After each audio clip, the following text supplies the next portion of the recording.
waited 2 minutes, so let's go ahead and get started, everybody. So I am Jamie, and I am from the marketing team here at Schedulicity, and I wanted to welcome everybody to today's town hall.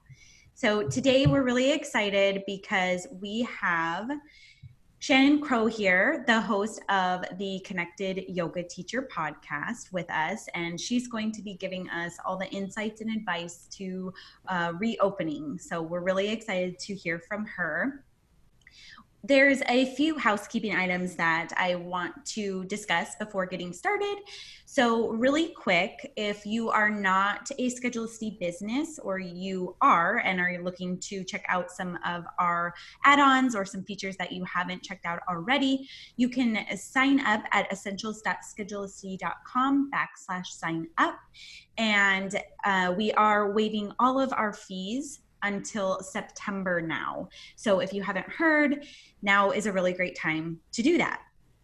Next, like Kit mentioned, for those of you that are just joining, she talked about it briefly a little bit ago, but we do give away a Schedulicity Cares grant giveaway, $500 grant every town hall to an attendee.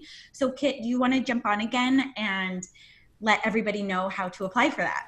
Absolutely, yeah. I love this spiel so much. I already gave it for the early comers. So for anyone who is here today live for this webinar, which is all of you who are listening to me right now, you are eligible to apply for a $500 business grant through Schedulicity. I'm going to just go ahead and drop it into the chat right now. So it's a Google form link. And unfortunately, one thing is that you will have to log in with some sort of Google account. I'm sorry about that, but it's just the only way we could set up the form. But once you're logged in there, it only takes 2 minutes to apply. The only requirement is that you have a Schedulicity account, which is free, like Jamie just mentioned.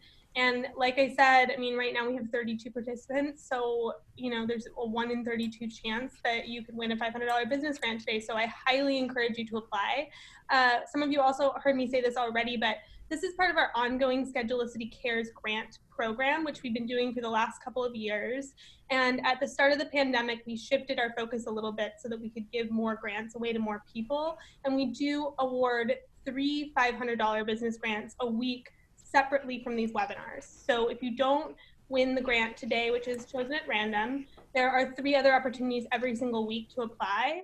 I will drop in the link to additional information about our ongoing program in just a minute as well, so that you have that available to you. It's a separate application. So just so you know, I mean, theoretically, you could win a grant today and also win another grant in the future through the other program, which is $1,000 towards your business, whether that's rent, supplies, new equipment, whatever it might be. So I highly encourage you to apply. We're just trying to help as many people as we can right now, because we all know that things are tough. So apply for that, and I will let you all know when we're sort of closing the process today. But typically I shouldn't say typically, we do in fact cut off the application at around the half-hour mark so that we can select a winner. So you have about 25 minutes to apply, and I'll remind you a couple more times in the chat quietly as everyone else is talking and Shannon's introducing herself. And that is it.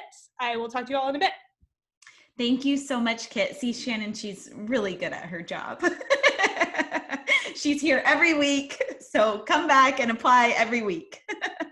Okay, and then lastly, you guys, we always have a customer support rock star on our town halls, and her name is Anna, and she is here to answer any Schedulicity questions that you have. So do make sure to put those in the chat, or you can always reach out at support@schedulicity.com with any questions there too. All right, so that's enough from our side of things. Now I want to go ahead and pass it along to Shannon. Welcome. Thank you so much, Schedulicity Rockstars, Jamie, Kit, and Anna. It's really exciting to be here. If you haven't already typed in the chat where you're from and what it is that you do in this world, I would love to see that. It feels a bit surreal that I'm here, because over 9 years ago, I signed up with Schedulicity, and at that time, Schedulicity wasn't even a thing specific to yoga studios or yoga teachers, but I was like, I think I can take this software and make it work at our yoga studio and for my own personal yoga business, which I could.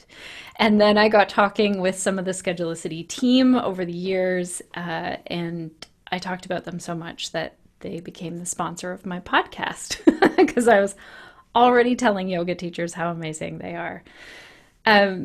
So I am a mom of 3. I'm a podcast host. I host the Connected Yoga Teacher podcast, and I work with yoga teachers in consultant work and training work. And I also specialize in yoga for pelvic health. That's my niche, my passion in my community, and then also out into the world through Pelvic Health Professionals, which is a membership site for yoga teachers, PTs, massage therapists, all kinds of professionals that are helping people out in the world. And so I'm hearing from a lot of you that a couple of things. I'm hearing a lot of questions about reopening and taking care of the people that we work with and taking care of our staff and ourselves. And I'm also hearing from a lot of yoga teachers who are feeling like life is overwhelming. And I just want to acknowledge that right now that, one, we're doing really important work out in this world because we're not the only ones feeling overwhelmed by a pandemic and everything that the world has gone through since the beginning of 2020.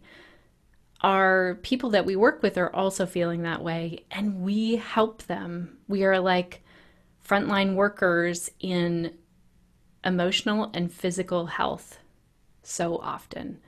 So if someone is telling me, my nervous system is just really on overdrive, I often want to see them move their body, find someone who can help them with that physically and emotionally. And a lot of the time, that's our yoga teachers.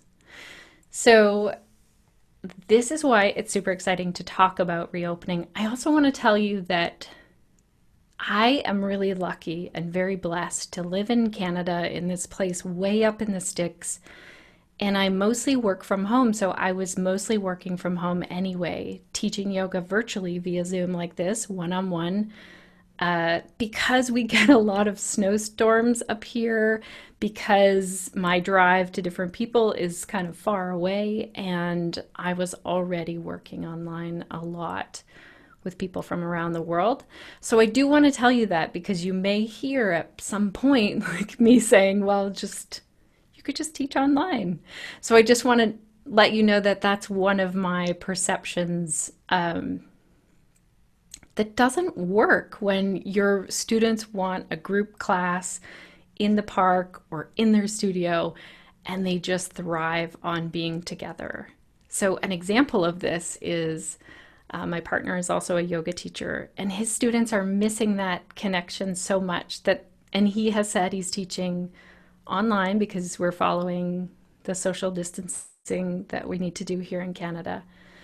And his students are thinking about getting together outside because you could do that. You can have a gathering of so many people to take his classes so that they can still get together and practice together. So I just want to really acknowledge that everyone is doing what they need to do. And I know that we're all dealing with new things. Do I wear a mask when I teach? How do I clean the space? What about props? So I want to see your questions in the comments here.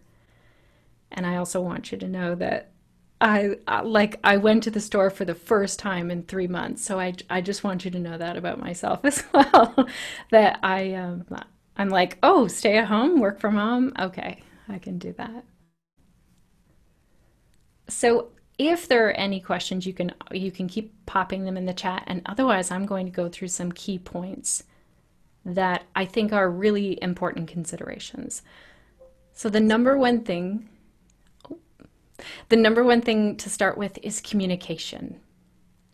And communication all over. So the very first thing that I want you to think about is, are you communicating on your website something about COVID-19? Because if you're not, then people might go to your website and think, is this studio closed? Is this yoga teacher taking care of my safety? I have a friend who booked a doctor's appointment and was like, okay, what are the things now that I need to know? And so people find a lot of comfort in those details. Not everyone, but some people do. So if we can have something that's really bold or highlighted on our website that says, like, COVID-19 policies, or here's what to expect when you arrive at the studio, or here's what to expect with our new outdoor classes. We want to really work on our communication on our website, in our emails to our yoga students. So regular emails of the new policies and updates that you're doing. Also, for those of you who run yoga studios, the communication to your teachers is super important. I was listening to a great interview with a lawyer that Amanda King-Smith did on her podcast, the MBOM podcast. I don't know the episode number. She did it with Corey Sterling, and he works with a lot of yoga teachers and studios. And he was talking about how to do a video for your yoga teachers so that everyone is very clear on the policies. They need to watch that video and they need to say that they agree with those policies. The other thing is that we want to communicate to teachers that if they are not feeling comfortable to come back and teach right now, then they do not have to. That's the way it is in Canada anyway. We can't legally make teachers come and teach unless they feel comfortable doing so. So communication to our students, oh yes, the printouts, the things that you see as you enter the studio. Here in Canada, we have some, like the government has some printables that they recommend that you put at your place of business. Is it the same thing in the US? I'm not sure. Or I know we have one person here from Australia. Let me know in the chat how it is for you.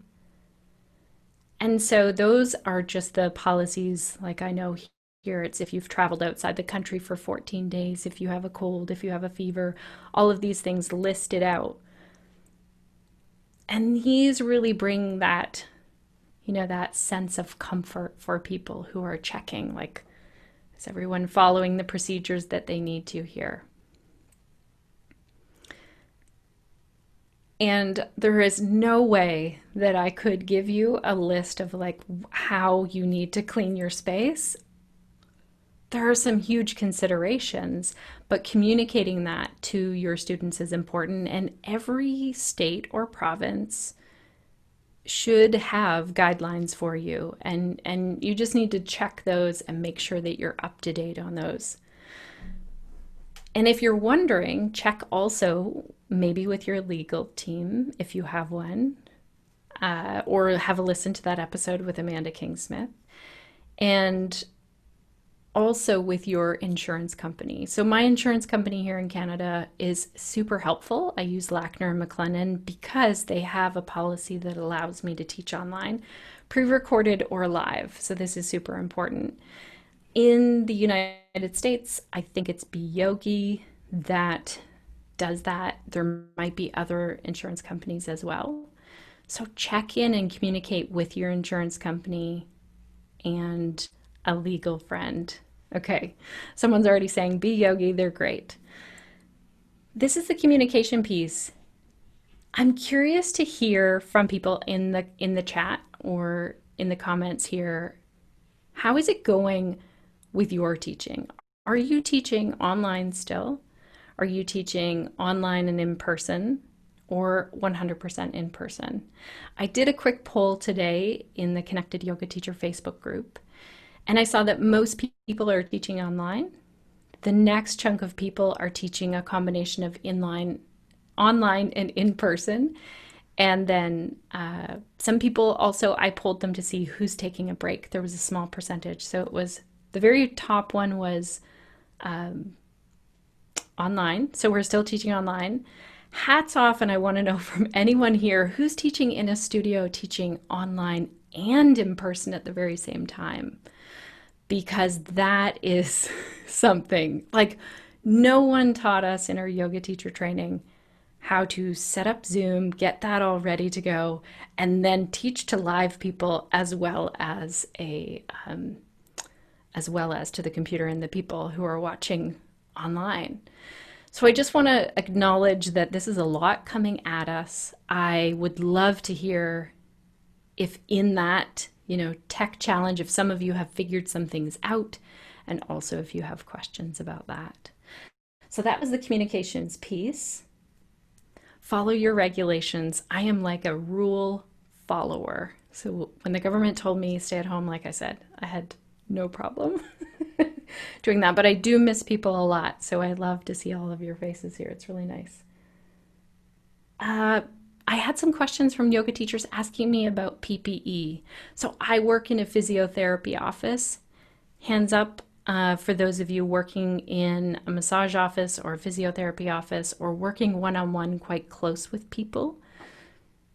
I think we have considerations when we're working so close. Like I know that my room that I work in at the physiotherapy office is quite tight. And so our yoga teachers aren't going back to the physio office yet, but our PTs are definitely there and wearing full PPE.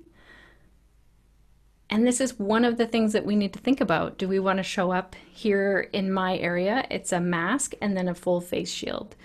And I work with a lot of people who are dealing with trauma. And so I've chosen to instead work one-on-one online instead of in this full outfit. But I know many yoga teachers who said that their students are thrilled and they're just happy to be there working one-on-one with their teachers, being in person with people with the full PPE.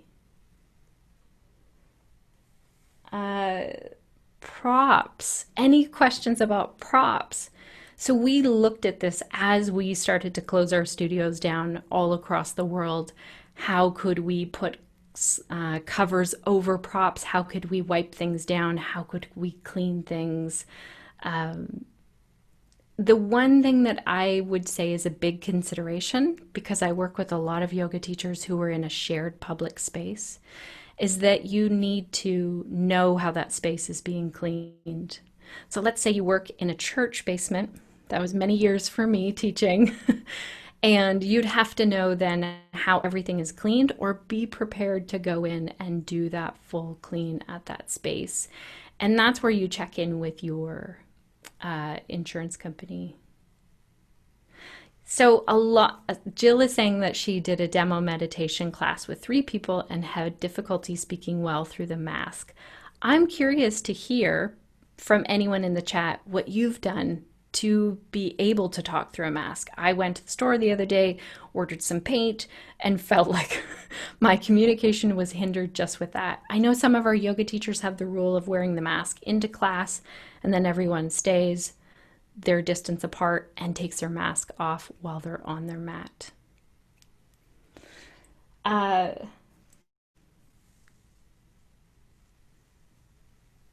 What other? I'm just looking at my notes so that I don't forget anything that's on my list.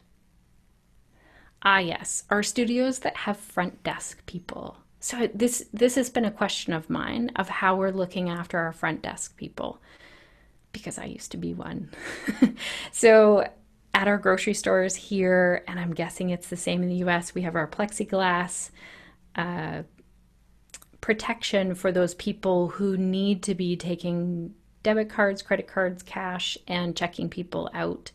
And so I am really curious, and I haven't heard of a studio yet, but that doesn't mean that it isn't out there, that is doing this, providing this plexiglass shield for our teachers or for our front staff workers, which are often teachers.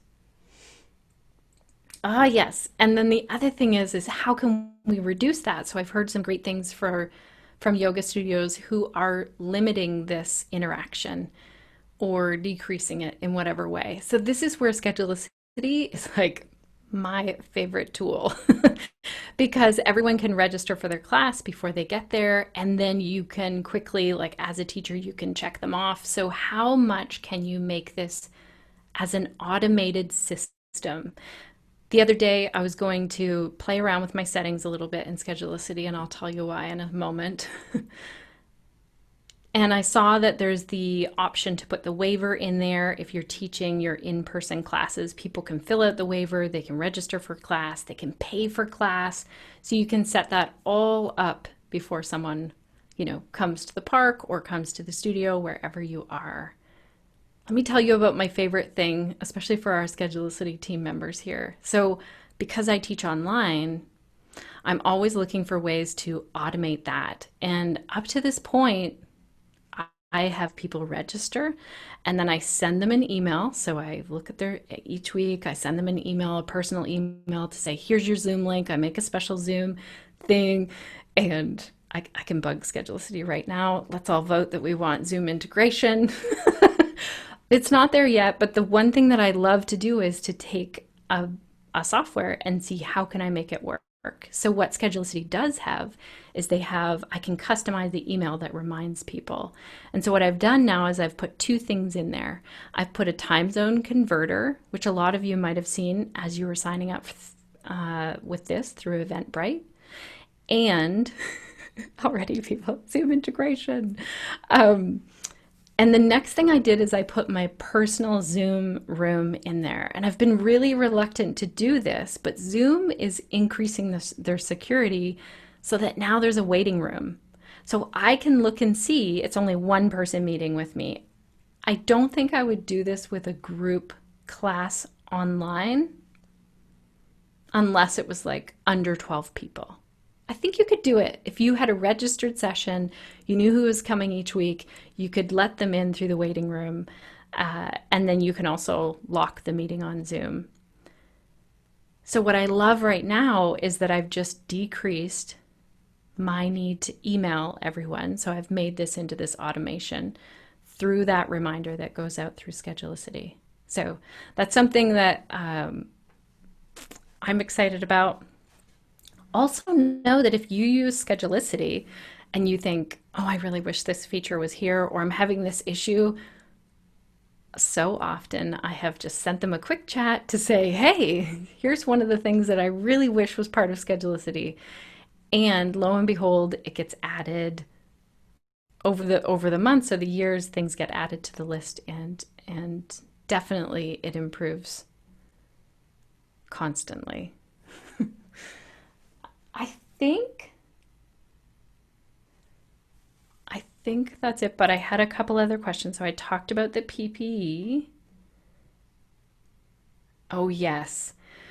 So someone was saying, what about the compliance with mask orders during class? So this person was from California, concerned about both client safety, liability, and my business reputation. So I think it's so important. This is where it is very cool to follow the rules. Or if you're in doubt, like I wear a mask to places where there are going to be other people. I feel like I'm taking care of people then.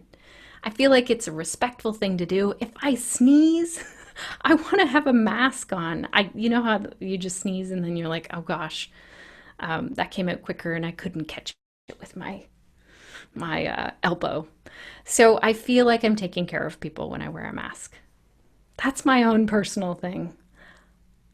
I know that there are many people who also need to make their own decisions, and this is where I want to come back to the judgment. So we had a great podcast episode that's coming out this Monday with Diane Liska. Diane Liska is a psychotherapist who is also a yoga teacher. And she talked about how when we see people doing things, and we specifically talked about reopening, there's always a reason behind what they're doing. Once we really understand the backstory, we kind of step out of that place of judgment of people. Okay, so Jill had asked about automation of class links and payments. Also, our Schedulicity team is here. So if you have a question really specific about how do I do this with Schedulicity, ask them. All the time in my business, I'm thinking, how can I automate this thing or pass it off to somebody else if it's happening all of the time? And Aruna, I know that I saw you here live. Aruna sent me a great question before saying, doing the systemic racism work that's needed, how can we begin to post again without it feeling like we're just going back to business as usual? So this is something really important. You know, we we in June have come to this new place, this new awakening, I think, or I'm not even sure if I like the word awakening, but this new awareness that we need to, let me talk about myself. It's easier if I do it that way. I know that as a business person and as someone with white privilege, I need to do better. And so I was just about to launch a huge thing in June, and I backed it all up and I took time to pause and reflect because that was respectful of everything that was happening with Black Lives Matter. And I also want to tell you that if you did the same thing, it is important to start your business up again because you are one of the people who can make a difference. So I don't want you to just curl into the corner as a business owner and think, oh my gosh, there's so much going on in the world. I can't post, I can't put myself out there. I know some yoga teachers who chose to spend the whole month of June really amplifying Black voices or people of color, and I think that's amazing. We also looked at how to do this at the Connected Yoga Teacher podcast. And this isn't an overnight fix. This is something that we bake into our business. And it would be amazing if you then, find some time to reflect on this as you go. And so, Aruna, you're doing amazing work in this world. I know that you have so many teacher trainings and you're supporting a lot of yoga teachers. How can you bake this into your business so that when you're sharing your message, you also are sharing that message out to all of the yoga teachers that you're training? That would be my question to you. I know that you can do it. Ainsley sent in a question about time management, and I think this goes back to the automation. So right now, because Schedulicity is free until September the 1st, try out all of their other things. Like the text reminder is a great way. You can get a reminder, and so can your person. The emails that are in there, like you can get the full package. Am I correct, Jamie, Kit? Am I right? That you can get all of the bells and whistles in Schedulicity right now? You absolutely can, yeah. It's all free until September. Right, until September. Those are the questions that were sent in, and I know that you all have been putting questions in the chat, so I don't know if Jamie and Kit want to shout some of those out to me. So Shannon, I did see one when you were initially talking about props. There was a question that came in about people bringing their own props from home, or what that looks like, if you have any advice about that. Sure. So I also am a science geek, and I studied microbiology in college. And so I like to pretend that I'm a surgeon at my own house. And that's the way we walk around here, like when we touch other things. So if you just think the greatest explanation is, if someone, goodness forbid, had coronavirus and they sneeze glitter and it's on things. So everything is covered in glitter. This is what I tell my kids, and they're 15 and older. They really don't need the glitter talk, but it's helpful, I think. So everything is covered in glitter. Let's just imagine that in a yoga studio. So someone walks in with their own mat, it's covered in glitter. They roll it out. That's fine. It's their glitter. They're going to stand on the mat. When they leave, how are we going to clean that space where now the glitter is? So that's the way I look at all of the props and the entire yoga studio space, actually. And that's the way we look at our own house. So, if we had someone that had to come in and use the washroom, we would wipe down surfaces. And we have had to go places, and then same thing. We have that same procedure. I don't know if that's helpful, but definitely people can bring their own props, especially if you're a studio space where you usually share mats. So I would look at that. I know personally for myself, if I was going to a yoga class and it was inside at a studio, I would not want to use a mat from that studio that's just hanging around. I wouldn't know how well it was cleaned. And again, this is from the perspective of like Shannon's super cautious and staying at home these days, just so you all know that. I'd love to hear what other people are doing with their props. Any other questions, Jamie and Kit? I have a question, sort of, which I'm jumping in, not being a yoga instructor, but this actually has come up. We've obviously been doing a lot of these town halls with different industries, massage therapists, stylists. And one question that comes up a lot, and I would love to hear your thoughts for your industry specifically, is how do you make someone like me who was going to my yoga studio up the street feel as comfortable as possible coming in? And I think that definitely ties into what you were just saying about bringing your own yoga mat. Do you have any advice for a studio on how to make people feel safer in terms of preparing them for getting back to their daily lives, including their yoga classes? For sure. I love that you asked this, Kit, because this reminds me of a point that I had forgotten to tell you.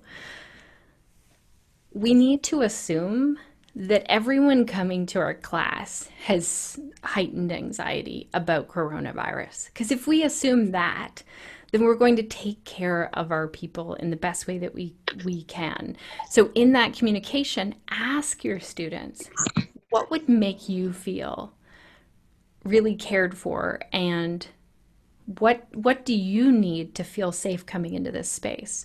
So I have a friend who has a hard time leaving home, and she teaches me a lot about what it's like, what it was like even before coronavirus. And of course now we met at it was a family funeral, so she really wanted to be there and to go. And I called her and said, what can I do to make this easier? And she was like, I want everyone like 6 feet back, wearing their masks. And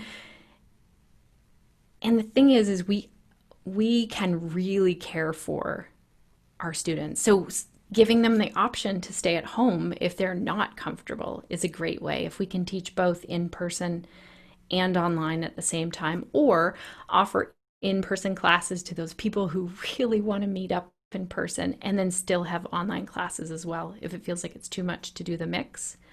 So asking them would be the very first thing. And I think being gentle with yourself, that we're all learning. So it might even be at the end of class, how's everyone doing? Or like checking in at the beginning. Or, when you get on an airplane and then everything is spelled out, like here's where the exits are, it's like worst case scenario. And I want to come back to this worst case scenario thing in a moment. I love it when a yoga teacher actually spells out what the class is going to be like when I'm new to that class. So I'm talking pre-corona. I remember going to this one studio and I thought, oh my gosh, this is just like getting on an airplane. She's like, hello, I'll be your host for today. And she was really talking about how things were going to work for anyone who was new to her classes. And that's what we need to feel comfortable. So Jamie did that when we all jumped on Zoom here today. Here's the housekeeping. Here's how things are going to work. And coming, I hope that answers your question, Kit. Let me know if there's more to it.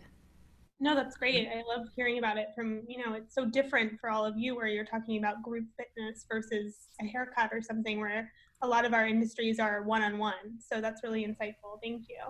Yeah. Because here's the other thing, even before COVID, us as yoga teachers have this real thing even for people stepping around yoga mats or on yoga mats. And I think we'll see a lot less.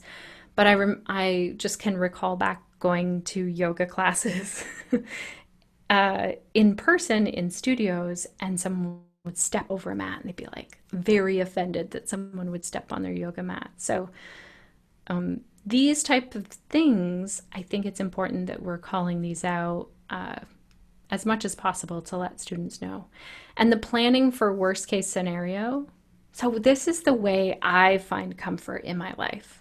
When I was 4 years old, I wrote my very first will because I wanted to make sure all my little stuffed animals had a home if something ever happened to me. It was very upsetting for my mother. But I'm the type of person that likes to make a plan, and it gives me comfort. And I think it's really important as a yoga studio or yoga teacher that you have a plan for the worst case scenario. So the worst case scenario I can think of is that someone, let's say one of your teachers at your studio is teaching a class and then they test positive for COVID. You need to have your emails that you'll send out to the students who were in contact with that teacher. Will you shut the studio down? What kind of cleaning protocol have you done? I actually saw a whole social media thread with a teacher sharing about her experience with this that happened in a yoga studio, and I was like, oh my gosh, we need to do a podcast on this, on like what the procedure is when that happens. So I think that's important that we're doing that, and hopefully we'll never have to use it. Any other questions?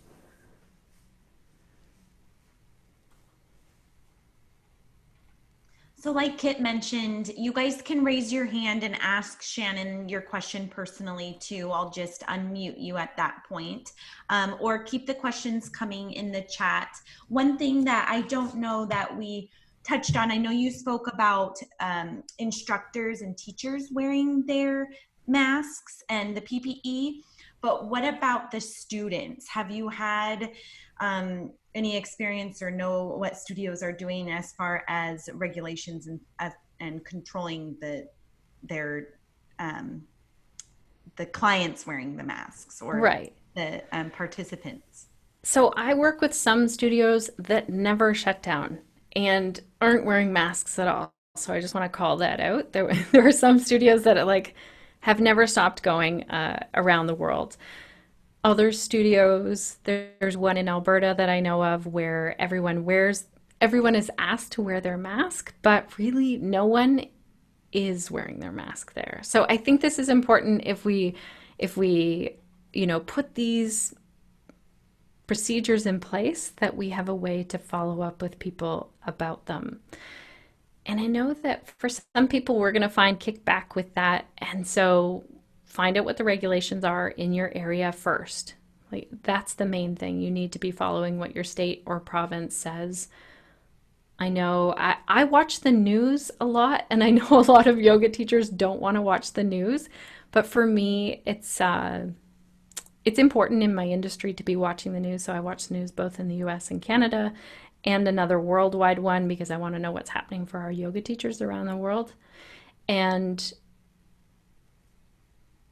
right now I'm looking at, there are a lot of our yoga teachers here in Canada that are in Toronto, and they're talking about doing like Toronto-wide mandatory mask wearing. And so things will change quickly, and I think we need to look into that.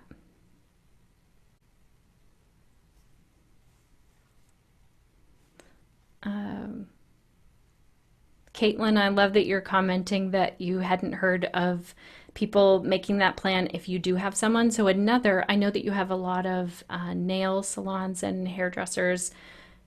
We had a big outbreak here in Ontario with a nail salon. So one person who was doing the nails tested positive, and then another person working there. And it meant that they had to email, I want to say it was hundreds of people to let them know you've been in contact with someone who tested positive for COVID. Crystal saying it was mandated in Kansas to wear a mask. So I'm so curious to hear what's happening around the world with masks. I know Laura's in Quebec, Canada, and I don't know what the mask policy is there. LA, it's mandated. And I would love to hear who has students wearing masks to class, and how are you navigating that policy? Yeah, that's good. I love the chat here because you'll get lots of insight from the teachers who are attending here. Does anyone else have a question that you'd like to ask live, where you can be unmuted and ask me?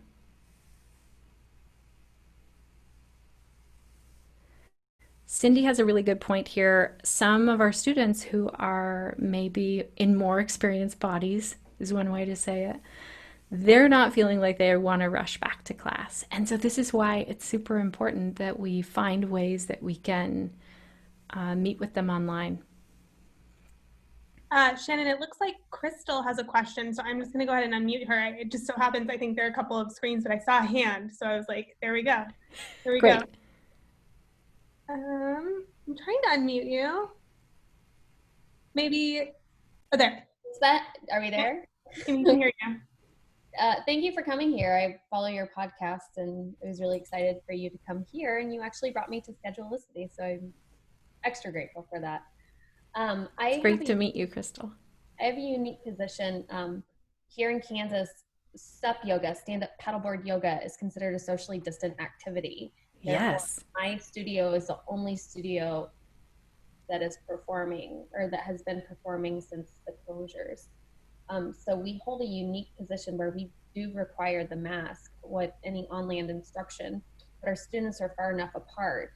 So the unique position that I have now is working with the other yoga studios who are trying to reserve their times for their classes to be held out on the water so they can still be performing classes and teaching in classes.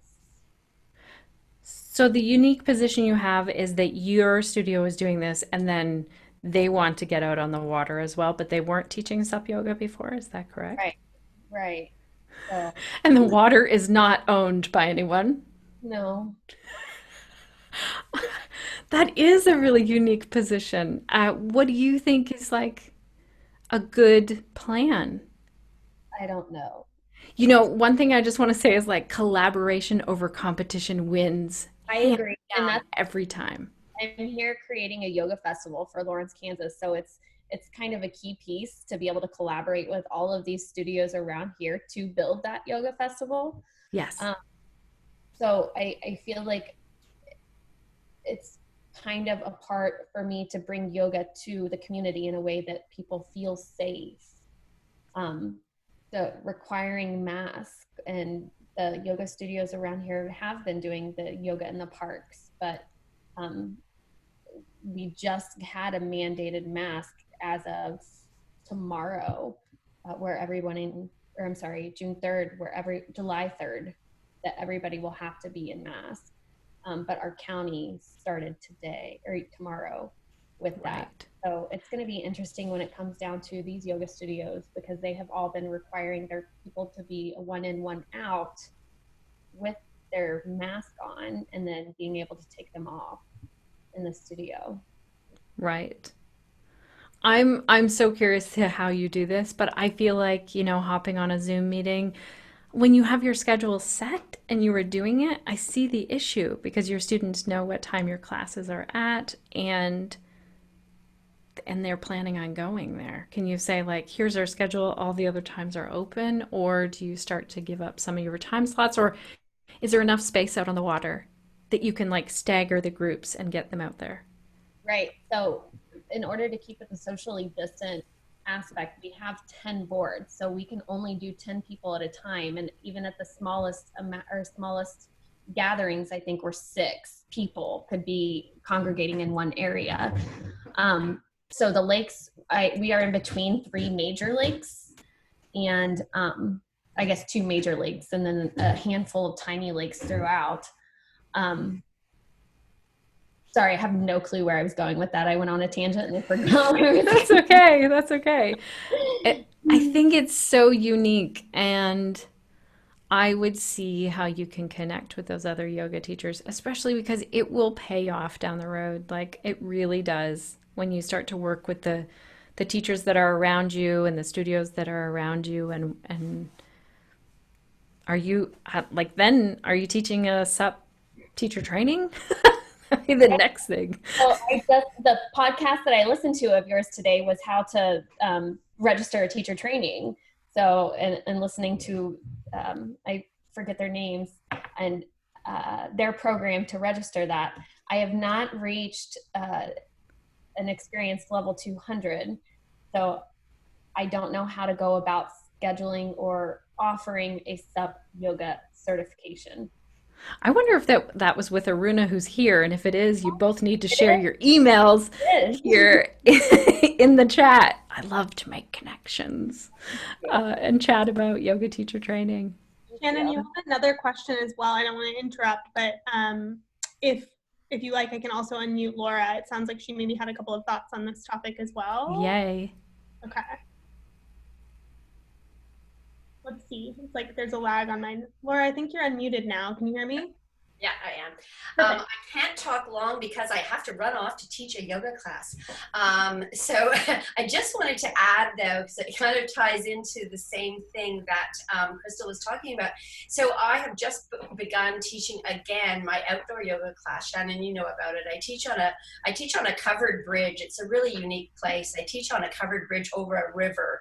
And so I've been doing this is my 4th year now, and it's a fundraiser for for local charities, and it's quite popular, and so I just got the go ahead and teach it. This will be my 3rd week, so we were very excited to get together and do it.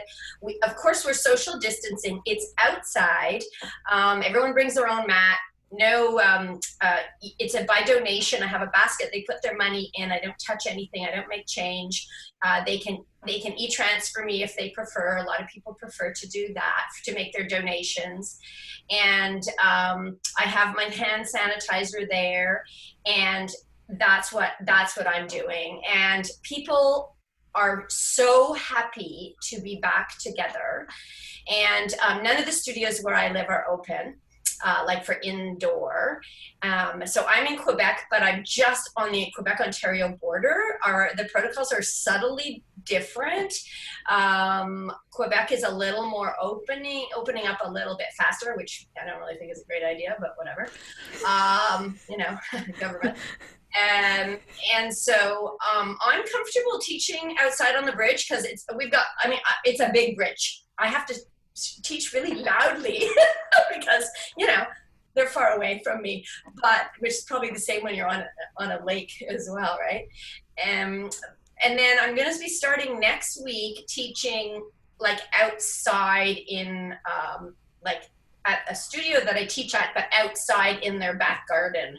So I don't really know how that's going to go, but it's the same kind of thing. Like we've got the go ahead from the government that we can social distance, and all of that kind of thing. So we're not wearing masks, but we are being very careful in terms of the social distancing and everybody, like constantly disinfecting themselves and whatnot. So that's what we're doing here. That's great, Laura. I'm so excited. I love to see your pictures of the covered bridge yoga. It's amazing. I have to run. So yes, go teach your class. It was great to see you. And I'm very excited to go do it because I have to say I have been doing Zoom classes and I still do Zoom classes as well. But it's really nice to be with real people. Not like the real people. The real people on Zoom. You know what I mean? But, I know exactly what you mean. I miss real people too.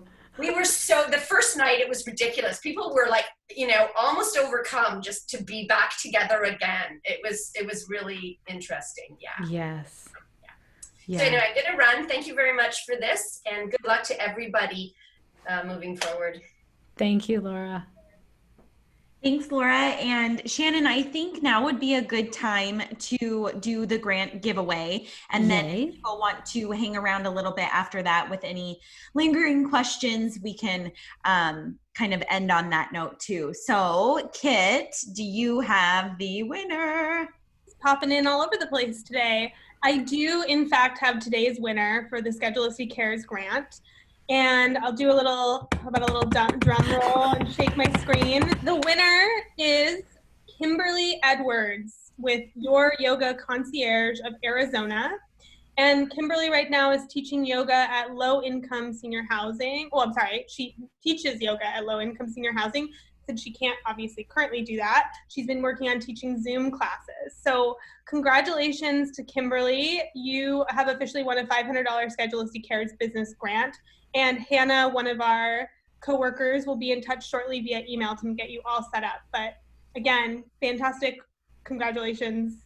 Everything's great. And we have 3 other grants every week. So make sure to sign up and come back to our next town halls as well. And actually, while I have you, I'll make a plug for that because we do have 2 more town halls already scheduled for the coming weeks that you can access at our webinars page. And there will be another $500 grant available to anyone who attends live at each of those as well. Congratulations. What are the topics? Do you already know the topics, Kit, for the next couple of weeks? We do. So the next, I'm very excited about both of them. So the next one we have, which is a little bit more salon specific, it's called Cutting Costs. And it's with the founder of Salon Scale, which is an app specifically for weighing properly the actual hair dye that you use for each client to save money over time.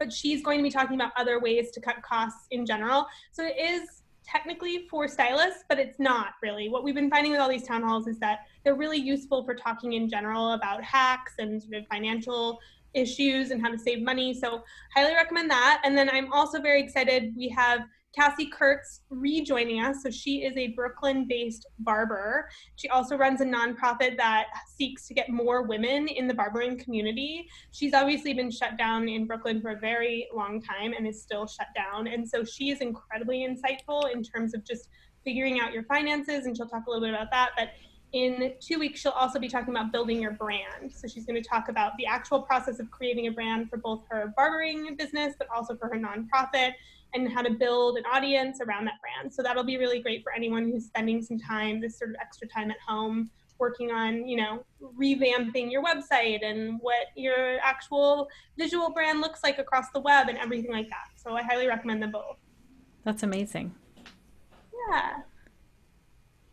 Anyone else have questions for me? I'm here for a little bit more. Yeah, I say we just hang out, and if anybody has any comments or questions, feel free to put them in the chat. We can unmute you. And thanks everybody for being here and sharing. And Shannon, thank you so much for all your info. It's always great. You have so much experience with and talking to so many different yoga instructors and hearing from different people. So it's been great. It's so good. This is the one thing that I've thought over and over again with yoga teachers is we were really lucky when this hit that we can do our job virtually if we choose to, or if that's something we like to do, for sure. Because it's hard to give a haircut through Zoom. Oh my God. Yeah. And watching the DIY tutorials, I'm like, oh no. Don't do it. My daughter said to me the other day, I cut my hair. I was like, what? She goes, yeah, I just with some scissors. We do not have hair scissors here in this house.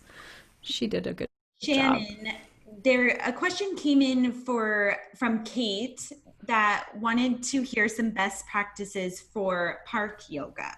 Do you have any? Oh, yes. Well, who here is teaching park yoga? Anybody doing that? So if you want to type in the chat as well to add to this, I mean, outdoor yoga here in Ontario is a little bit tricky. So our weather can be an issue. So it depends. Are you willing to teach? Do you have something that covers you? What about all of the elements of the weather? Can you take care of your people in that way? Also, I've heard from some yoga teachers that are out teaching and people are sitting there watching them and they're uncomfortable. They don't want people watching them do yoga. And if you think about it, that person watching you might have been sitting watching squirrels the week before, and that may be part of their routine, sitting on that bench in the park every week. So it's important that we think about our public spaces and the way they were being used. Also here, we have rules and regulations about if you can use a public space like a park. A lot of the time you have to get permission from your town or the county or whoever. You can't just teach there. But I know that the benefits also. So think of, so many of our references to do with yoga have to do with outdoors, like breathing, the wind, the trees. There are so many elements that we can bring in as well as people feeling really comfortable outside. We know right now that coronavirus spreads less easily in an outdoor space. It's really amazing ventilation. Any other questions about park yoga that I might not have answered? One thing I do want to say about ventilation is our indoor studios need to be looking at possibly how they're purifying the air. I'm sure it's the same for our massage therapists and our hairdressers as well. Oh, yes. Yoga Alliance is something else that we need to consider as yoga teachers. I'm jumping around because I saw Aruna's thing here about yoga teacher training and getting an extension. So, yoga teacher training in the past has always had to be in person part of the time, and now Yoga Alliance is making another announcement early July. I really rely on Aruna to keep me in the know with Yoga Alliance a lot of the time, so you can if you want to pop your website in there. Now, I know you don't want to take Yoga Alliance questions the whole time, but if you want to take a yoga teacher training or if you're leading one, it's worth looking into that you don't have to be in person at this time. Sorry, I'm jumping around a bit. Did we get our park question answered? Yeah, I think so. And I am pulling back up the PowerPoint because I wanted you to share where everybody can find you, Shannon, and so that they can reach back out if needed. Sure. It's at theconnectedyogateacher.com is our website. And if you're a yoga teacher, join our Facebook group. It's the Connected Yoga Teacher Facebook group. And we almost have 10,000 yoga teachers in there. So if you have questions, you can post them in there, and then you will have just under 10,000 yoga teachers able to answer your questions with tons of experience. It's an amazing supportive group. We have group rules in there. It's like, is this comment helpful and supportive? If not, you don't get to post it. We don't play that way. Any other questions? So I did get a question about any tips for sound. And I know we kind of talked about this with the mask, you touched on it, but even maybe like on a Zoom call, the sound and how to get that set up properly. Yes. Like with a mic set up. Yeah, I love to talk sound because I think if you're taking online yoga, the video could be horrible, but the sound needs to be good. Maybe that's why I'm a podcaster. But I use a Blue Yeti mic when I'm doing online Zoom, and I don't have AirPods yet. I've ordered some, which will be a big, exciting day, but I'm always attached to my mic at this point. If I'm doing if I'm teaching one-on-one or even to a small group, I don't teach to large groups online. It's just not how I teach. So that's just because it's my niche. Anyway, I talk like this so that you feel as a student that here you are and I'm watching you as a student and I'm paying attention. If I go to demo something, I'll just take my earbuds out and say, I'm going to walk back there and demo the pose, and I won't be able to hear you, or I can switch the settings around and I can hear them, but then I come back to cue. So I do a lot of my teaching in that way in person as well. I basically sit and watch someone or stand. I don't demo anymore because I've been teaching since 2006. I had to think about that for a second. So I do demo if I see that someone is not, like you see that blank look and they're not doing anything, but I'll verbally cue until I get to that point where I need to do a demo or every once in a while. So I feel like the Blue Yeti or something like that works just fine. Now, if I'm doing a video where it's pre-recorded and I want to move around, then I use a microphone. I can grab the link for you here because it's my favorite. Shelly Aaron, who is a yoga teacher, suggested this wireless mic to me. She's from Seattle, and I'll get you the YouTube link to it. I've got it. It's like my computer knows that I look this up a lot. Oh no, that's not it. That's the Zoom link for today's meeting. This wireless mic I really like. It's not that expensive and it works really well. You can also use it to teach Zoom, especially if you demo. So teachers that I work with, let me make sure that everyone can see this. There's the link to that YouTube video. Teachers that demo Love this mic. So it straps on. The only thing you need to check is, one is the sound working for your students, and then make sure to check the batteries before you start. And outside, I don't know. I'm thinking of Crystal doing sup yoga. I don't think you can use a microphone at all. I think it's dangerous in the water. And I think at a park, it might be too much to haul in, but maybe someone has figured it out. I'm not sure. The one thing else, like a little, let's say, here's my rule always, don't invest in some big sound equipment to start. So you could do Zoom on your computer like this. I'm just using my computer camera. And you could have your cell phone close to you. This is how my mom teaches yoga. She puts her cell phone near her on the mat and she makes sure that everything else is muted except for that cell phone. And then that picks up the sound.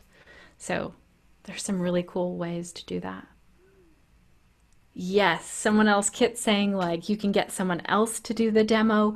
Something else very exciting. I did an interview and it was like a video interview. I can get the link for you if you want.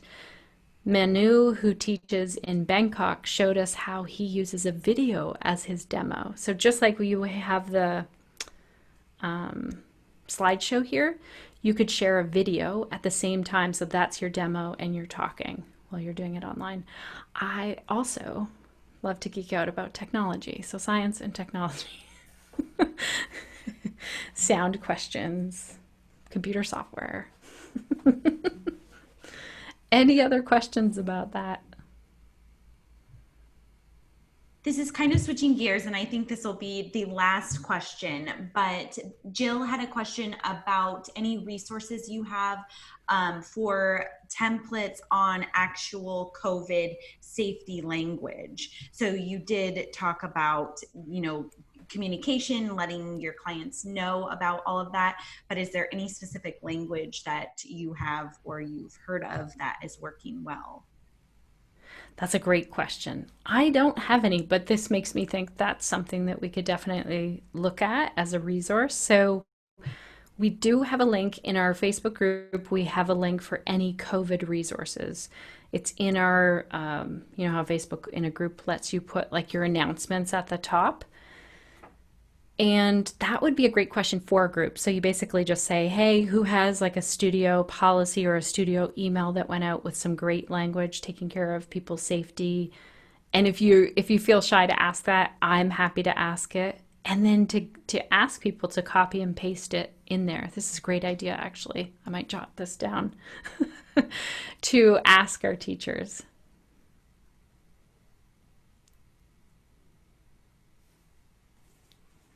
Any other questions?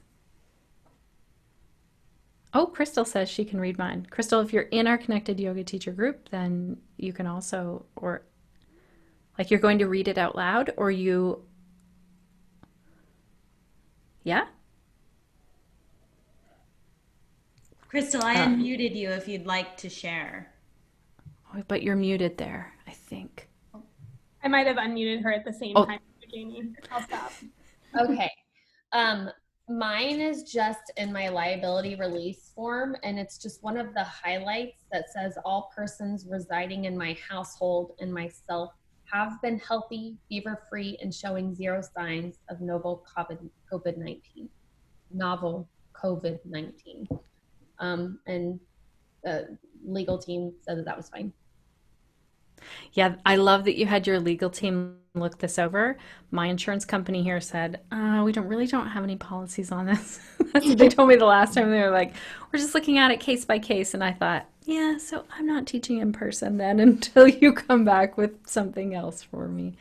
But I think this is a great, this is where we can work collectively as a yoga teacher community to see like, what's an email that we might send out when we're about to reopen? And I feel like Schedulicity has done a great job in the past of like creating some wording around things.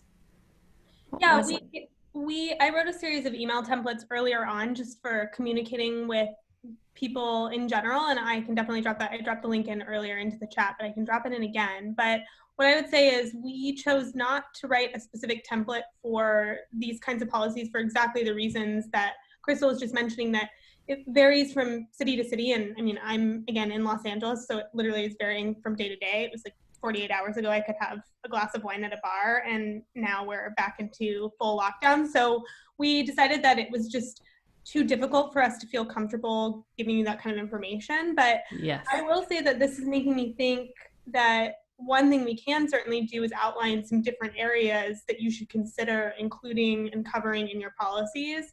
And I have I'm the head of content here, so I get to decide what goes on the blog. So if you keep an eye out in the next couple of weeks, I'll go ahead and plan some topics around general best practices in terms of communication with this sort of new safety protocol that we're going through. And we'll publish it, and we'll also include it in our newsletter. So for anyone here today, you know, we'll definitely get that on the books for you, because I think it's really important. That's amazing. Thank you. And think of all of the things that we have to think about now. And these are all of the things that our yoga students also have to think about for their jobs or their kids or their schools. That's what I have to deal with next, is school with my kids in September. And so what's one of the most useful things that we have for stress is practices like yoga. So we honestly, all of you, just huge hats off for like digging in and figuring this out and changing on the fly with everything that's coming at you. Schedulicity is a great resource for asking for things like that. I'm excited, Kit, that you can come up with some of that. And we'll also look at the Connected Yoga Teacher about some wording that we can use for sure. I want to interview that person who sent out that email that was all like, okay, we had a positive case at the studio. I'd like to talk to that person to say, okay, like, now, what have you learned from that? And can we basically just copy and paste this into our, can people hear what you said to everyone? That's great. All right, you guys. Well, it is a little past the hour, so I'd like to thank everybody for being here, and thank you so much, Shannon, and for everybody asking their questions. It's really, really helpful for everyone here to hear from other studios and teachers and industries too. So thank you all so much. And do feel free to check out our blog and our webinars page for the upcoming town halls. And I will also send out an email after today's town hall with the replay. So if there was anything that you wanted to, well, for those who aren't here anymore, they probably may want to rewatch, but those here too, if you want to rewatch, you can. So thank you, everybody. And I hope you all stay safe and have a great night. All right. Thanks, everyone. Stay connected. Thanks, Shannon. Thank you, everybody. Thank you.